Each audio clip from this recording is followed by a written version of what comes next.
আসসালামু আলাইকুম। তো আমার অনেকদিন ধরে উসুলুল ফিকহ নিয়ে ভিডিও বানানোর অনেক ইচ্ছা ছিল, কিন্তু বিভিন্ন কারণে হয়নি। তো এই কয়েকদিন ধরে আমি দেখতেছি যে আমার বুয়েটে যে ক্লাসমেটরা আছে তারা এইসব বিষয় সম্পর্কে জানতে অনেক বেশি আগ্রহী।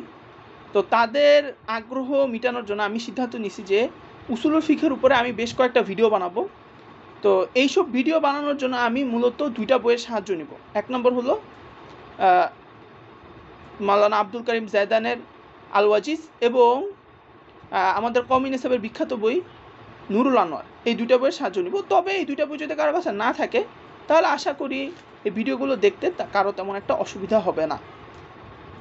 কিন্তু উসুলুল ফিকহ সম্পর্কে আমরা যদি পড়াশোনা করতে চাই তাহলে এর আগে আমাদের যে জিনিসটা বুঝতে হবে সেটা হলো আমরা কেন উসুলুল ফিকহ পড়ব, আর উসুলুল ফিকহ বলতে আসলে কি বোঝায়। তো উসুলুল ফিকহ শব্দের অর্থ ফিকহের মূলনীতি, কিন্তু ফিকহের মূলনীতি এই কথাটা বললে কিন্তু উসুলুল ফিকহের আসল যে প্রয়োজনীয়তা সেটা কিন্তু বোঝা যায় না। উসুলুল ফিকহের প্রয়োজনীয়তা বোঝার জন্য আমি একটা উদাহরণ দিই। আমরা সবাই জানি যে কেউ যদি সফরে যায় তাহলে তাকে কসর করতে হয়। কসর অর্থ হলো যে 4 রাকাত ফরজ নামাজ 2 রাকাত পড়তে হয়। এখন কেউ একজন মনে করেন যে চিন্তা করলো যে সফরে গেলে কসর করতে হয়, এর কারণ হলো সফরে গেলে আমাদের শারীরিক কষ্ট হয়, তো এই কষ্টের কারণে কসর করতে হয়।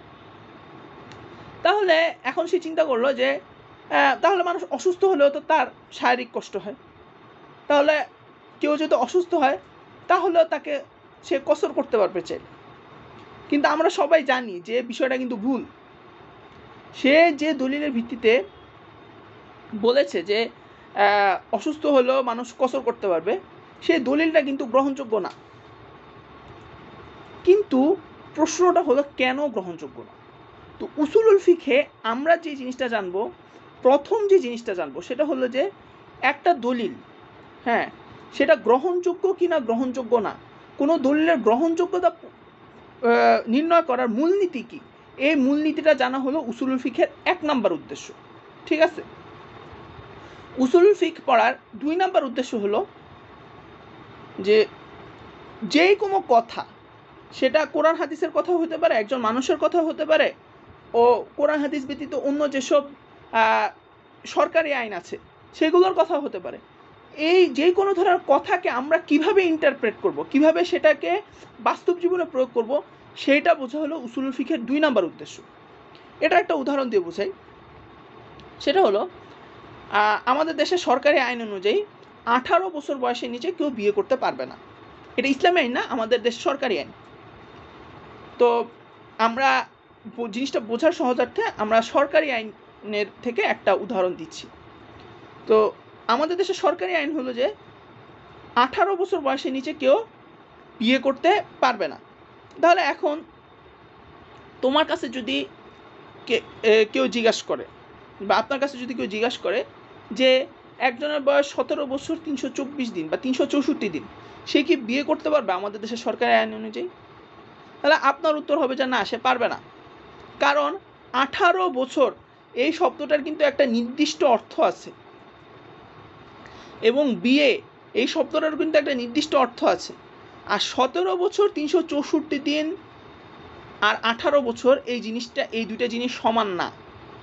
সুতরাং তার সৌর বছর অনুযায়ী, সে যে বছর জন্মগ্রহণ করছে, যেই দিন জন্মগ্রহণ করছে সেই দিন থেকে সৌর বছর অনুযায়ী তার 18 বছর পার হতে হবে, এরপরে সে আমাদের দেশের সরকারি আইন অনুযায়ী বিয়ে করতে পারবে।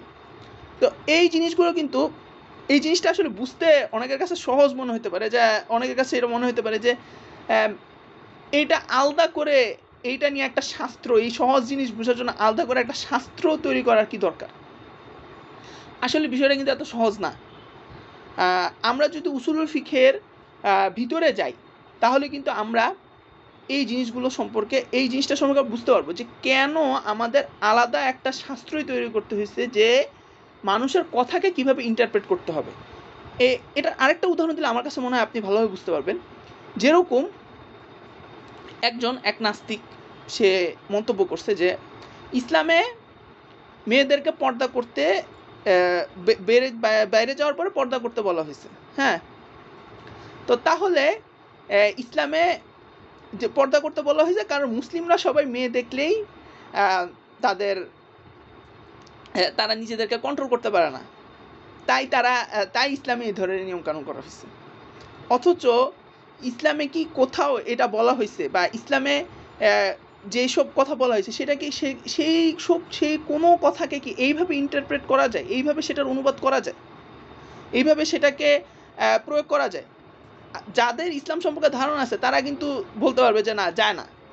কিন্তু আপনি যখন কারোর সাথে আলোচনা করতে যাবেন, তখন কিন্তু এই যে আপনাকে এই ইন্টারপ্রেট করা, কোনো একটা কথাকে কিভাবে ইন্টারপ্রেট করতে হবে, সেই জিনিসটা বোঝার কিন্তু একটা যোগ্যতা তৈরি হবে। তখন আপনি তাকে করতে পারবেন যে না, ইসলামে কথা ইন্টারপ্রেট করার যত পদ্ধতি আছে, কোনো পদ্ধতি অনুযায়ী এই কথা ঠিক না। ঠিক আছে? তো আমরা যখন উসুলুল ফিকহ সম্পর্কে আরও বেশি জানবো, তখন কিন্তু আমরা এই বিষয়টা সম্পর্কে আরও ভালোভাবে ধরতে পারবো। উসুলুল ফিকহ পড়ার 3 নাম্বার উদ্দেশ্য হলো গিয়ে যে আল্লাহ পাক যত ধরনের বিধান দিছে, সব ধরনের বিধানের স্তর কিন্তু এক না। কিছু বিধান হলো ওয়াজিব বা আবশ্যক, কিছু বিধান হলো সুন্নত, বা অর্থাৎ হলো এরা যদি মানে তাহলে তার সওয়াব হবে, আর যদি সে না মানে তাহলে তার গুনাহ হবে না। আরেক প্রকার বিধান আছে যেগুলো মানাটা ঠিক না, তবে যেগুলো করাটা ঠিক না, কিন্তু কেউ যদি করে তাহলে তার সেরকম ওরকম কোনো কবিরা গুনাহ হবে না, যেরকম মাকরুহ বিধান যেগুলো আছে। আবার কিছু বিধান আছে নিষিদ্ধ, অর্থাৎ এগুলো করা যাবে না। আবার কিছু বিধান আছে যে সেগুলো যদি কেউ অস্বীকার করে, অর্থাৎ যদি কেউ বলে যে এইসব বিধান মানা ইসলাম আইন মতে এত আবশ্যক কিছু না, যদি কেউ এটা বলে তাহলে সে কাফের হয়ে যাবে। অর্থাৎ বিধানের এরকম 4-5টা স্তর আছে, এবং প্রত্যেকটা স্তর সম্পর্কে আরও বিস্তারিত কিছু আলোচনা আছে। তো এই বিস্তারিত আলোচনাগুলো হলো গিয়া উসুলুল ফিকহের 3য় আলোচ্য বিষয়। উসুলুল ফিকহের 4 নাম্বার আলোচ্য বিষয় হলো কিছু সময় আছে যে যখন যাদের ক্ষেত্রে স্বাভাবিক নিয়ম প্রযোজ্য হয় না। যেরকম একজন অসুস্থ ব্যক্তি, হ্যাঁ, তার নামাজের বিধান আর আমরা যারা সুস্থ আছি তাদের নামাজের বিধান কিন্তু এক হবে না। তো কোন ক্ষেত্রে মানুষের ক্ষেত্রে কোন ক্ষেত্রে বিধান চেঞ্জ হয়, অর্থাৎ ভিন্ন বিধান একজন ব্যক্তির জন্য একটা বিধান প্রযোজ্য হয়, আরেকজন ব্যক্তির জন্য আরেকটা বিধান প্রযোজ্য হয়, এগুলো কোন সময় হয় সেইটা নিয়ে উসুলুল ফিকহে আলোচনা করা হয়। তো এটাই হলো উসুলুল ফিকহের 4র্থ আলোচ্য বিষয়।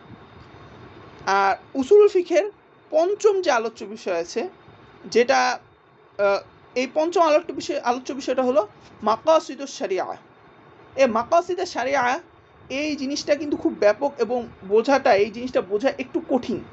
এটা নিয়ে ইমাম শাতিবি একটা বই লিখে ফেলেছেন, আল মুওয়াফাকাত, এবং এটা নিয়ে আলাদা আলোচনা হয়।